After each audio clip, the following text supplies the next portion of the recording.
There is a war happening every morning, and most people lose it before they even open their eyes. The world wakes you, notifications pull you, urgency defines you, and by the time you realize it, you're no longer living your day, you're reacting to it. You reach for your phone before you've even remembered who you are. The first light you see isn't dawn, it's a screen. The first voice you hear isn't your own. It's someone else's agenda, someone else's crisis, someone else's need for your attention. And in that moment, something fundamental shifts. Your mind, which should be sovereign, becomes a servant. Your time, which should be yours, becomes borrowed. Your energy, which should flow from within, gets drained before you've even stood up. This isn't an accident. This is the architecture of the modern world, designed to capture you the instant you wake, to keep you reactive, fragmented, distracted, to make sure you never have the chance to ask the one question that changes everything. What if I woke before the world did? Because here's the truth they don't tell you. The person who wakes first doesn't just get more time, they get a different kind of time. Uncorrupted time. Time that hasn't been colonized by demands, expectations, or the chaos of other people's lives. They get the only time that truly belongs to them. And in that time, something ancient and powerful awakens. Not productivity, not ambition, but something deeper. The ability to meet the day on your terms, to build your mind before the world tries to break it, to become centered before chaos arrives. This is not about waking up early. This is about waking up free. Let's start with what's actually happening in your brain the moment you wake up.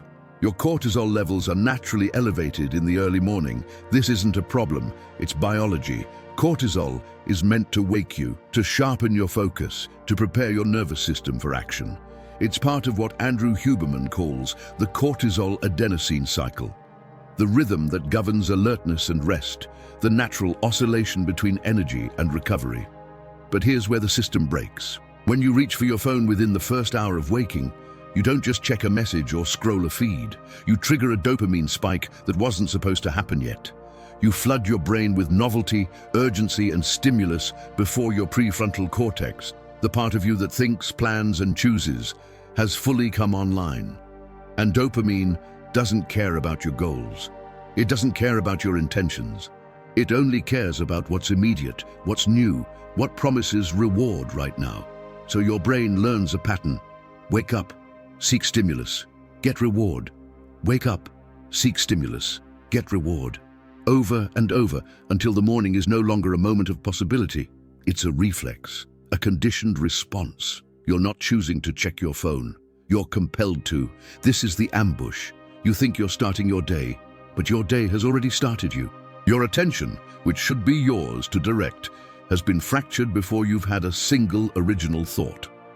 The Stoics had a word for this kind of existence, akrasia, the failure to act according to what you know is right. Not because you lack knowledge, but because you lack sovereignty over your own will.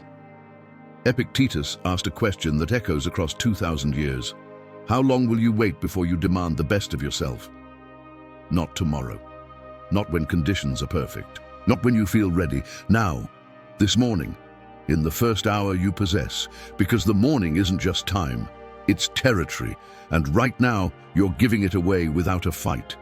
The first 60 minutes of your day don't just shape your schedule, they shape your neural patterns for the next 16 hours. They set the baseline for your focus, your emotional regulation, your sense of agency.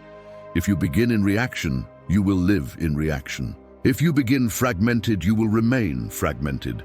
But if you begin in stillness, if you begin with intention, if you reclaim those first moments as sacred ground, everything changes.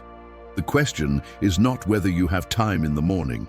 The question is whether you have yourself. But if dopamine steals the morning, what restores it? Not discipline alone, but a different kind of silence. The silence where you meet your own mind before the world fills it with noise. Here's what most people don't understand.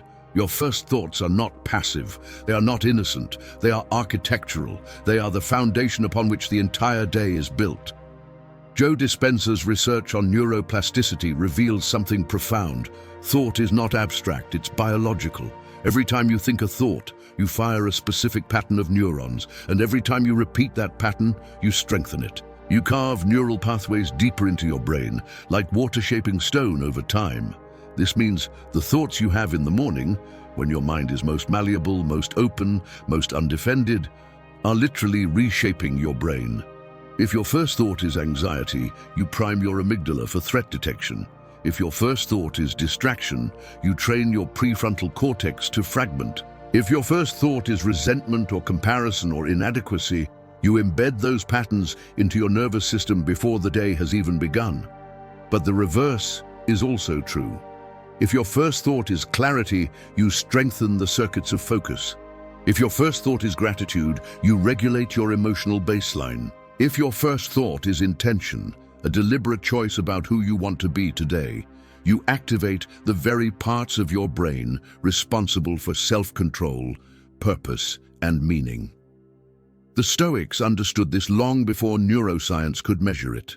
Marcus Aurelius wrote in his Meditations, "When you wake in the morning, tell yourself, the people I deal with today will be meddling, ungrateful, arrogant, but I have seen the beauty of good and the ugliness of evil, and have recognized that the wrongdoer has a nature related to my own." This is not pessimism, this is preparation. It's what the Stoics called premeditatio malorum, the premeditation of adversity. Not to invite suffering, but to remove its power. To look at the day with clear eyes and say, I know what's coming.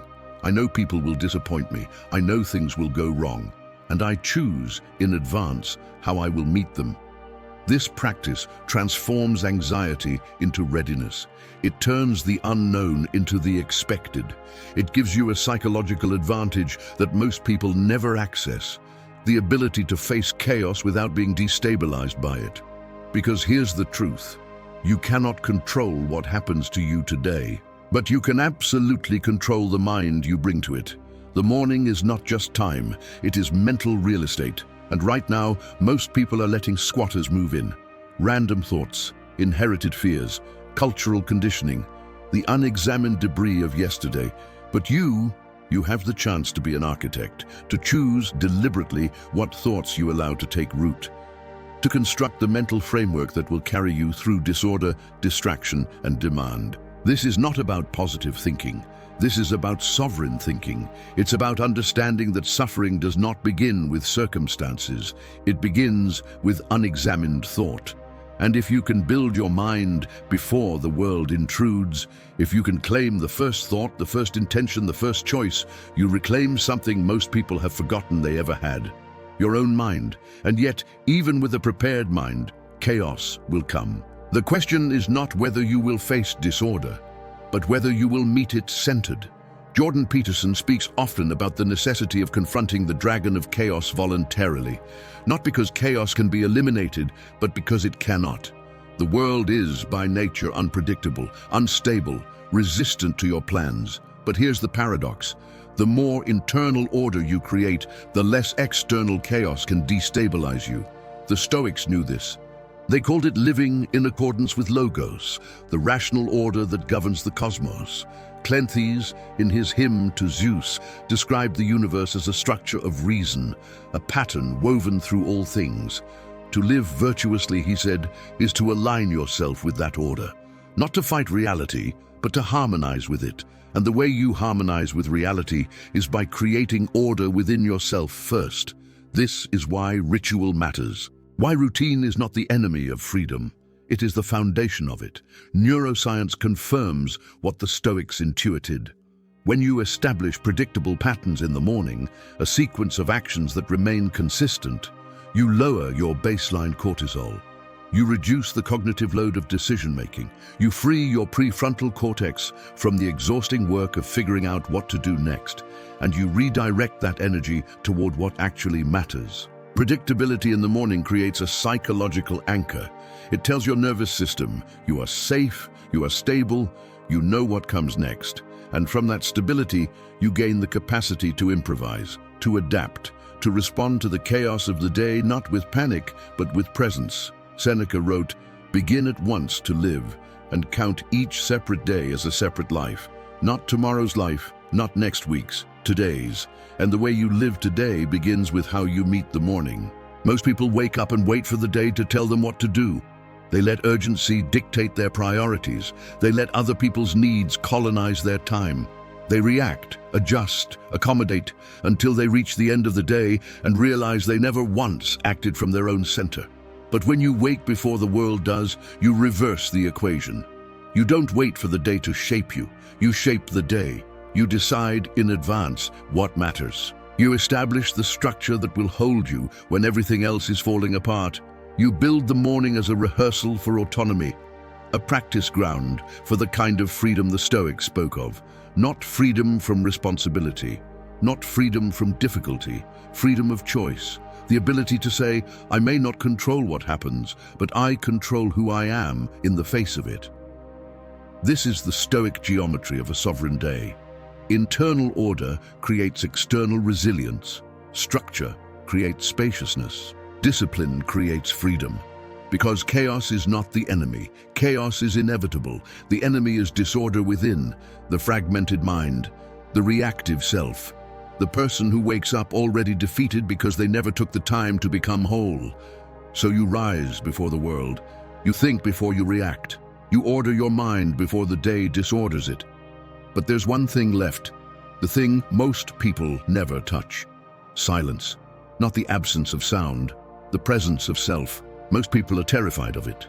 They fill every gap with noise, music, podcasts, scrolling, anything to avoid the one thing they need most, to sit alone with their own mind and see what's actually there. But the Stoics understood something. Modern psychology is only now rediscovering. Self-awareness is not optional. It is the foundation of everything else. Daniel Goleman's research on emotional intelligence makes it clear. Every competency, every strength, every capacity for leadership, connection, or resilience begins with one thing: knowing yourself. Not the version of yourself you present to the world, not the story you tell about who you are, the actual self, the one beneath the performance. And you cannot know that self in motion. You cannot know it while distracted. You can only know it in stillness. This is what silence gives you. Not peace, not comfort, clarity. In neuroscience, they call it interoception, the ability to perceive your internal state, your heartbeat, your breath, the subtle signals your body sends before your conscious mind notices them. Studies show that people with higher interoceptive awareness have better emotional regulation, stronger decision-making, and a greater sense of agency in their lives. Because when you can feel what's happening inside you, you stop being controlled by it. You notice the tightness in your chest before it becomes anxiety. You recognize the restlessness in your body before it becomes distraction. You see the pattern of your thoughts before they become your identity. This is metacognition. Thinking about thinking, observing the observer, and it only happens when you create space for it. The Stoics called this the view from above, the ability to step outside your ego and see yourself as part of something larger. Not to diminish yourself, but to gain perspective, to understand that the thing you're worried about, the conflict you're obsessing over, the fear that feels so urgent, it's smaller than you think, and you are stronger than you know. Heracles described this through his concept of concentric circles. The innermost circle is the self, then family, then community, then humanity, then the cosmos. Wisdom, he said, is the ability to expand outward, to care for others, to contribute to the whole. But you cannot expand what you have not first known. You cannot give what you do not possess. And if you have abandoned yourself, if you've spent so long performing, achieving, reacting that you've forgotten who you actually are beneath all of it, then everything you build will be hollow. Musonius Rufus reminded his students of something Zeno once said: "Nothing is more hostile to a firm grasp on knowledge than self-deception. And the greatest self-deception is this, that you know yourself already, that you don't need stillness, don't need reflection, don't need to sit with the uncomfortable truth of who you've become. But you do, because in the silence, something shifts. The default mode network in your brain, the part that ruminates, worries, replays the past, rehearses the future, begins to quiet. And in that quieting, presence emerges. Not the forced presence of trying to be mindful, The natural presence that arises when you stop running. This is the cathedral of silence, a sacred space you build every morning, not with stone or ritual, but with attention, with the willingness to sit alone and ask, who am I today? What do I actually want? What am I avoiding? And here's what happens when you do this consistently. You stop performing your life and start living it. You stop chasing validation because you found something deeper, self-respect. You stop seeking approval because you've learned to approve of yourself. You stop running toward the next achievement because you realize the thing you were running toward was never out there. It was inside you all along. And when you know yourself, truly know yourself, you stop chasing because you realize the thing you were running toward was inside you all along. The Stoics had a word for the highest human good, not happiness. That was too fleeting, too dependent on circumstances. They called it eudaimonia, flourishing through virtue, living well by being well. And here's the paradox they understood 2,000 years ago, the paradox that modern achievement culture has completely forgotten. When you stop chasing external validation and start building internal excellence, external success becomes inevitable, but no longer necessary for peace. Think about that. Most people spend their entire lives in pursuit, the next promotion, the next milestone, the next proof that they matter. And every time they reach it, the satisfaction lasts for a moment before the chase begins again. Because the need wasn't for the achievement, it was for the feeling they thought the achievement would give them. Worthiness, significance, enoughness, but those things cannot be earned externally. They can only be built internally. This is what neuroscience now confirms. Research on motivation distinguishes between extrinsic and intrinsic drivers. Extrinsic motivation, money, status, recognition, activates dopamine pathways that demand more and more stimulus to feel the same reward. It's the treadmill, the addiction, the endless striving that never satisfies. But intrinsic motivation, autonomy, mastery, purpose, activates a different system. It engages the prefrontal cortex, strengthens the sense of agency, and creates what psychologists call an internal locus of control. The belief that your well-being comes from within, not from what the world gives or takes away. And that shift, that movement from external to internal, changes everything. Because when you wake before the world does, when you spend those early hours not proving yourself, but building yourself, you create sovereignty. Not over circumstances, but over your own state of being. You stop needing the world to validate you. You stop measuring your worth by outcomes you can't control. You stop living in chronic anxiety about whether you're enough, because you've spent the morning reminding yourself, I am exactly who I'm choosing to become. This is eudaimonia in the margins, flourishing in the quiet hours that no one sees. The hours before ambition, before performance, before the world has any claim on you. Cato the Younger embodied this. A man who lived by principle, even when the world burned around him. He didn't need Rome to approve of him. He didn't need Caesar to spare him. His center was unshakable because it was built on something external power could never touch, his own virtue. Chrysippus wrote, living in agreement with nature is living in agreement with virtue, for nature leads us to this. And what is your nature? Not the constructed self, not the persona, not the role you play for others. Your nature is the person you become when no one is watching, the person you are in the stillness of the morning, the thoughts you choose, the discipline you practice, the integrity you uphold even when it costs you nothing to abandon it. That is who you are. And when you build that person every morning, when you tend to your own character the way a gardener tends to soil, something extraordinary happens. The external world begins to reflect what you've cultivated within, not because the universe rewards virtue, though perhaps it does, but because a person who knows themselves, who has built order within, who operates from intrinsic purpose rather than extrinsic need, moves through the world differently. They are not desperate, not reactive, not fragmented. They are whole. And wholeness is magnetic. It attracts opportunity, it commands respect, it creates the conditions for success, but it no longer depends on success for peace, because peace was built first, in the margins, in the morning. in the moments no one else sees. This is why waking before the world is not about productivity. It's not about optimizing your schedule or squeezing more output from your day. It's about reclaiming your nature. It's about understanding that the person you become in the morning is the person you are, not the person you'll be someday when you finally achieve enough, not the person you were before life got complicated. The person you are right now, in this moment, by choice. And if you choose well, if you choose stillness over chaos, intention over reaction, self-knowledge over performance, then you will wake up one day and realize something profound. You are no longer chasing, not because you've arrived, but because you no longer need to.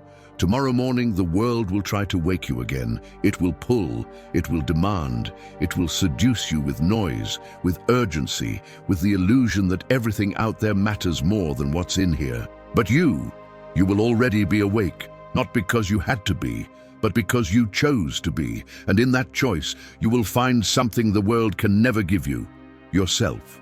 The world doesn't stop. It never will. The chaos will continue. The demands will multiply. The distractions will evolve into new forms, more sophisticated, more compelling. But none of that changes what you do in the first hour of the day. None of that touches the silence you claim, the thoughts you choose, the order you build, the self you meet before the world arrives. That is yours. And when you protect it, when you honor it, when you wake before the world does and spend those quiet moments becoming who you were meant to be, everything shifts. Not all at once, not dramatically, but steadily, deeply, irrevocably. You stop living in reaction and start living in intention. You stop measuring yourself by what you achieve and start knowing yourself by what you practice. You stop chasing and start becoming.